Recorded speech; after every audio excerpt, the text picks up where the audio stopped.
নমস্কার বন্ধুরা, আমি মালতী নন্দিস কিচেনে আপনাদের স্বাগত। আজকে নিয়ে চলে এসেছি চিংড়ি মাছের মালাইকারি। এই রান্নাটা আমি সম্পূর্ণ ঘরোয়া পদ্ধতিতে করেছি, কোনো রেস্তোরাঁ বা অনুষ্ঠান বাড়ির মতন করে আমি করিনি। আমি এখানে 1 কেজি মতন মাঝারি সাইজের গলদা চিংড়ি নিয়েছি। প্রথমে চিংড়ি মাছগুলোকে ভালো করে বেছে ধুয়ে নেব। মাছগুলো পরিষ্কার করা হয়ে গেলে এবারে মাছগুলোর মধ্যে সামান্য লবণ, হলুদ ও 8 টুকরো পাতিলেবুর রস মাখিয়ে ঘন্টাখানেকের জন্য রেখে দেবো। আমি এখানে পাতিলেবুর রসটা স্ক্রিপ্ট করে ফেলেছি, আপনারা দিয়ে দেবেন। এবারে মশলা করার জন্য গ্রাইন্ডার বাটিতে 3 চা চামচ সাদা জিরে ও 7-8টা কাঁচা লঙ্কা নিয়ে নেব। আমার এখানে কয়েকটা কাঁচা লঙ্কার মধ্যে লাল লঙ্কা ছিল, আমি তাই কালারের জন্য সেই লাল লঙ্কাটা দিয়ে নিচ্ছি। এবারে অল্প অল্প করে জল দিয়ে মশলাটাকে বেশ মিহি করে বেটে নেব, অতিরিক্ত জল ব্যবহার করব না। এবার আমার মশলা বাটা হয়ে গেছে। এবারে আমি কড়াইটা গ্যাসে বসিয়ে নেব। কড়াই কড়াইতে 100 গ্রাম মতো সর্ষের তেল দিয়ে তেলটাকে ভালো করে গরম হতে দেবো। তেলটা গরম হয়ে গেছে। এবারে আমি চা চামচের 1/4 ভাগ কালো জিরা তেলে ফোড়ন দেবো। তেলে ফোড়ন দেওয়া হয়ে গেলে ফোড়নটা যাতে পুড়ে না যায় সেটা খেয়াল রাখতে হবে। গ্যাসের ফ্লেমটা লো রাখতে হবে এই সময়।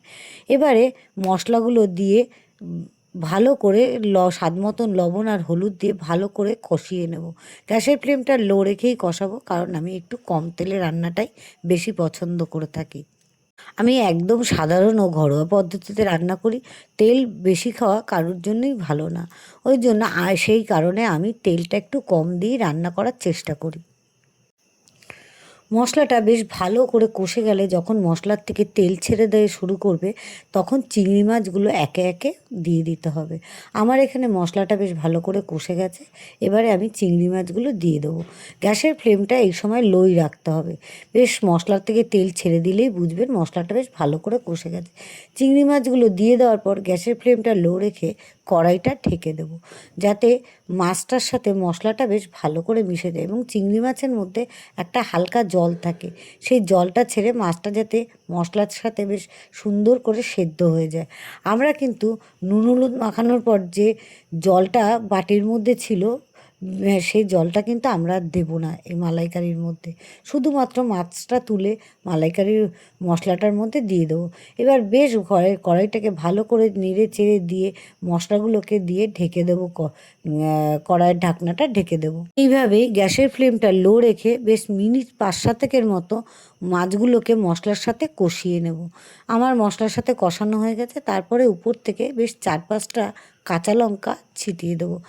ঝাল আপনাদের যে যেমন পছন্দ করেন সেইভাবেই লঙ্কা ছিটিয়ে নেবেন। আমার ঘরে অনেকেই কম ঝাল খায়, আবার অনেকে বেশি ঝাল খায়, তাই আমি একটু বেশি করেই কাঁচা লঙ্কা দিয়ে নিয়েছি। এবারে যখন চিংড়ি মাছের থেকে মশলার সাথে মিশে বেশ তেল ছেড়ে দেবে, সেই সময় গ্রাইন্ডার বাটির মধ্যে 2 চামচ পোস্ত, 1 চামচ সাদা তিল, 4-5টা কাজু বাদাম, 4-5টা কিশমিশ ও একটা ডাবের শাঁস দিয়ে নেব। নারকেল দেব না, ডাবের শাঁস ব্যবহার করব, কারণ নারকেল দিলে অনেকের গ্যাসের সমস্যা হয়ে থাকে বা মশলাটা অতিরিক্ত রিচ হয়ে যায়। আমি এক্ষেত্রে সবসময় নারকেলটা ব্যবহার করা স্বাচ্ছন্দ্য বোধ করি না। এবারে মিক্সিতে অল্প অল্প করে জল দিয়ে, খুব বেশি জল না দিয়ে, মশলাটাকে বেশ মিহি করে বেটে নেব। আমার এখানে চিংড়ি মাছগুলো বেশ সুন্দর করে কষে গেছে, মশলার থেকে আবারও তেল ছেড়ে দিয়েছে। এবারে সম্পূর্ণ মশলাটা ওর মধ্যে দিয়ে দেবো। গ্রাইন্ডার বাটিরটা সামান্য জল দিয়ে ধুয়ে দিয়ে দেবো। মশলাটাকে আমরা একদমই নষ্ট করব না, যেহেতু ডাবের শাঁস আছে মশলাটা বেশ গাঢ় হয়ে গেছে, তাই এটাকে ধুয়ে বেশ ভালো করে কাচিয়ে আমরা মশলাটা দিয়ে দেবো। এবার মশলাটা দেওয়া হয়ে গেলে চিংড়ি মাছের সাথে সামান্য নেড়ে চেড়ে দিয়ে গ্যাসের ফ্লেমটা আবারও লো করে দিয়ে বেশ মিনিট 10 মতন এটাকে কষতে দেবো। যখন মিনিট 10 মতন কষে আসবে, সেই সময় অবধি আমাদের অপেক্ষা করতে হবে। এবারে কড়াইয়ের ঢাকনাটা আবারও ঢেকে দেবো। মিনিট 10-এর জন্য আমরা এটাকে ছেড়ে দেবো। এর মধ্যে বলে রাখি, ভিডিওটা যদি আপনাদের ভালো লেগে থাকে একটা লাইক দিয়ে ভিডিওটা সবার মাঝখানে ছড়িয়ে দেবেন, যাতে সবাই এই রান্নাটা করে খেতে পারে। মিনিট 10 হয়ে গেছে, মশলাটা বেশ তেল ছেড়ে দিয়েছে। এবারে আমি উপর থেকে সামান্য 10 গ্রাম মতন সর্ষের তেল ছিটিয়ে আর সামান্য গরম মশলার গুঁড়ো দিয়ে গ্যাসের ফ্লেমটা বন্ধ করে দিয়ে আবারও মিনিট 2-3 জন্য কড়াইটা ঢেকে রাখবো। তাহলেই রেডি আমাদের চিংড়ি মাছের মালাইকারি। আপনারা জানেন আমি এখানে কোনো চিনির ব্যবহার করি না। ডাবের শাঁসের একটা সামান্য মিষ্টি ভাব থাকেই। তার থেকে এমনি একটু হালকা মিষ্টি আসে। কোনো চিনির ব্যবহার করি না, তার কারণ আমার এখানে আমার বাড়িতে ডায়াবেটিসের পেশেন্ট আছে।